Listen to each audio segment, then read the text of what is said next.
Holy Gospel according to St. Mark, the 12th chapter. Glory to you, O Lord.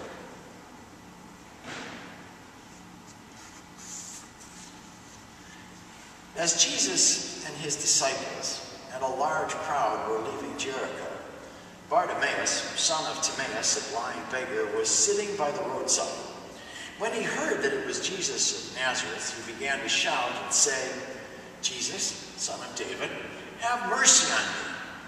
Then he sternly ordered him to be quiet, but he cried out even more loudly, "Son of David, have mercy on me."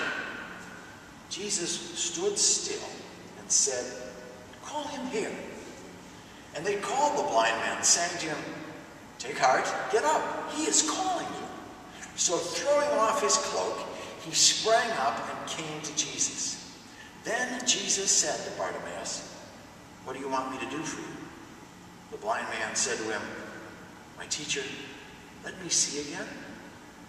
Jesus said to him, "Go, your faith has made you well." And immediately he regained his sight and followed Jesus on the way. The Gospel of the Lord. Praise to you, O Christ.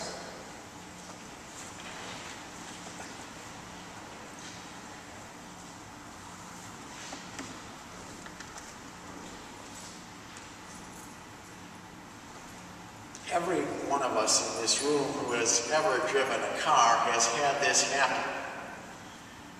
We check our side view mirror and there is no other car within view, either closer or further away as those little letters warn us.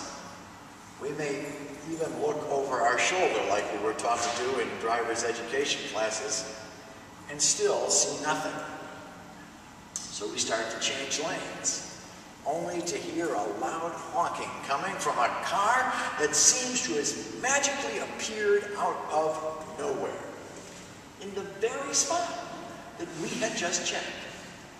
Now, if we're driving around Chicago, what happens next is pretty much scripted. The other driver yells at us, and perhaps even gestures to us, telling us that he or she does not believe that our driving is number one in her book. There is even a term for what has happened. Should there be a collision, we would say that the other car was in our blind spot. The place where no matter how hard we tried, no matter what we did, we just couldn't see it. Every one of us has blind spots in our lives too. They come in those moments when we are so fixated on the problems that we can't see any possibilities. When we not only see the glass as being half empty rather than half full, but that we cannot even see the glass at all. In those moments, we may be tempted to give in, give up, throw in the towel, and push everybody away. If that's where you are this morning, or if that's the direction in which your life may be headed, let me tell you two stories. The first comes from my other life and what Thomas Lynch, the funeral director, calls the dismal trade.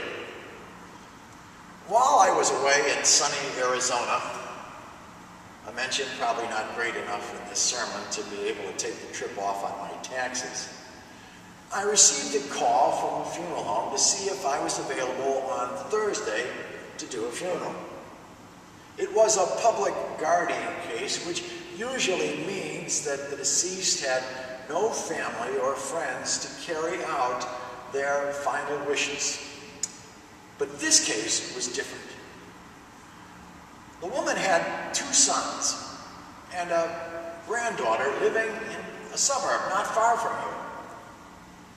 Like the man in today's gospel, she was blind, but her not being able to see was not the worst of her problems. Listening to her public guardian talk, she could not see the good in anything or anyone. She had written off her sons to the point where she had directed in her will, and I'm not making this up, that they not be told of her passing. Neither was the granddaughter to be informed. Hence, the only people at this funeral were the public guardian and the staff of the funeral home, who I made come into the chapel and sit down to raise the attendance from 1 to a whopping 5. It was Thursday.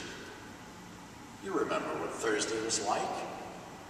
Gray, rainy, dismal.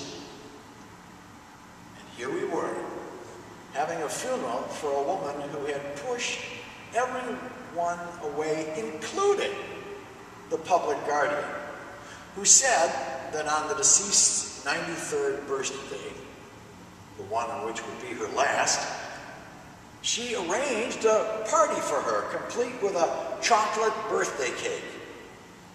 The public guardian gathered up people from the home in which the woman resided, probably in the same way that I gathered the funeral director and the staff, and proudly gave her the cake.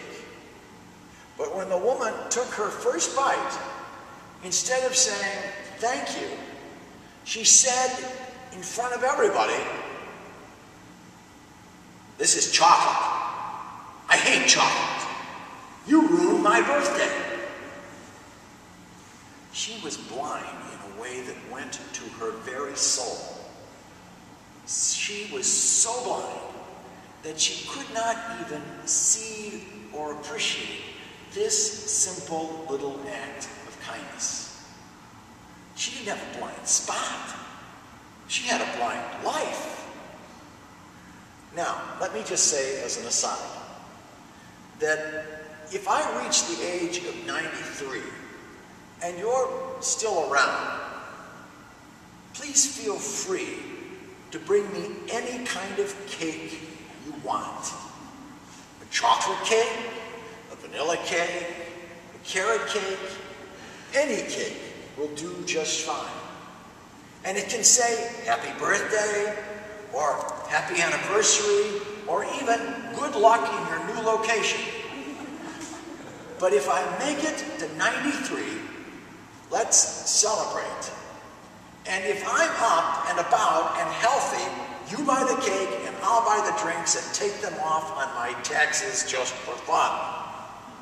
Because at 93, how long could they possibly send you to prison?